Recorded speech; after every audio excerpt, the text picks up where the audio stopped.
Hi guys, so today we're going to cover the IUPAC naming of alkanes, and IUPAC naming is essentially the standard system that organic chemists use to name alkanes. And as you probably already know, alkanes are organic compounds with the formula CnH2n plus 2. So this basically means they have only carbon-carbon single bonds, no double or triple bonds between carbons. So the first step in IUPAC naming is to identify the longest continuous carbon chain in your molecule.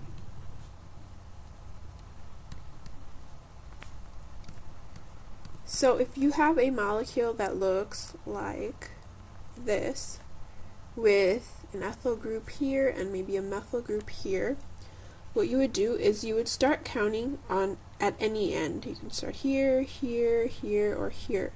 Wherever you start though, you want to make sure that it has the longest possible continuous carbon chain. So let's say we wanted to start counting at this carbon. So this would be 1, let's change colors. This would be 1, 2, 3, 4, 5, 6.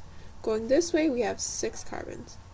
If we were to instead count starting here, 1, 2, 3, 4, 5, 6, we still have, we missed one here. Now we have 7 carbons, so that's the longer chain.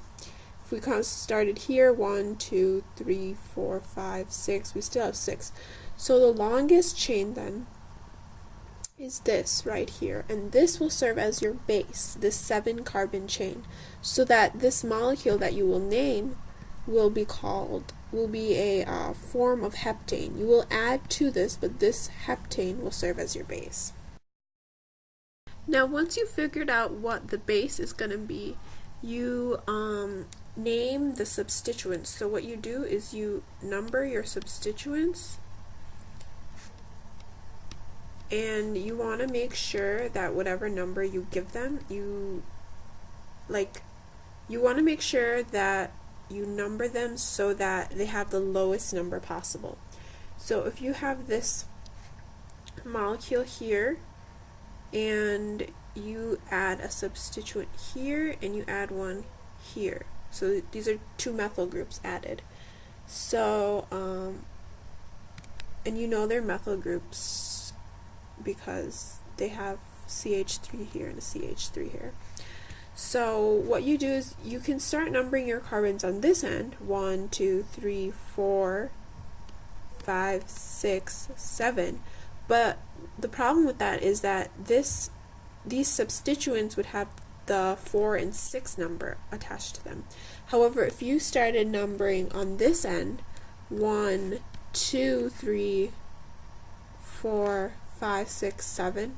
So now these substituents have 2 and 4 attached to them, and the sum of this is lower than the sum of these two. So that's why you would start numbering here. And what you would have is you would have 2, 4, methyl, and you have your longest continuous carbon chain is 7 carbons, so that would be heptane. And then here, since you have 2 methyl groups, you want to add the prefix dimethyl. So this is 2,4-dimethylheptane. Let's do another example. So if you had, say, 3 methyl groups, you would add tri. If you had 4, you would add tetra, and so on. So those are the prefixes. Penta, hexa, hepta, and so on. So that's how you figure out, the prefix here. You can also have different substituents. If you have a methyl group, the CH3 group, it's a methyl. That is an ethyl, it's a CH3CH2. You can have an isopropyl. You could also have butyl groups, but for this video we're going to stick with these 3 because these are the most common.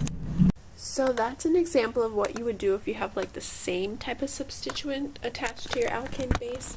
But let's do an example where you have like a different type of substituent attached to your base. So say you have a group here and maybe a group here. And so you want to start numbering your main chain so as to give your substituents the lowest number possible. And here it doesn't matter because both are 2 carbons away from the end. So if you start on either end, the number will be the same. The sum of the numbers will be the same. So you can start here, 1, 2, 3, 4, 5, 6. So you have a 3-methyl here and a 4-ethyl. And the way you write this is you actually order them alphabetically. It doesn't matter when you're numbering, like the alphabet doesn't matter, but when you're writing them, you want to order them alphabetically so that you have 4-ethyl, 3-methyl, and hexane, since you have a 6-carbon chain. And so that's the basics of IUPAC naming for alkanes. Thanks for watching.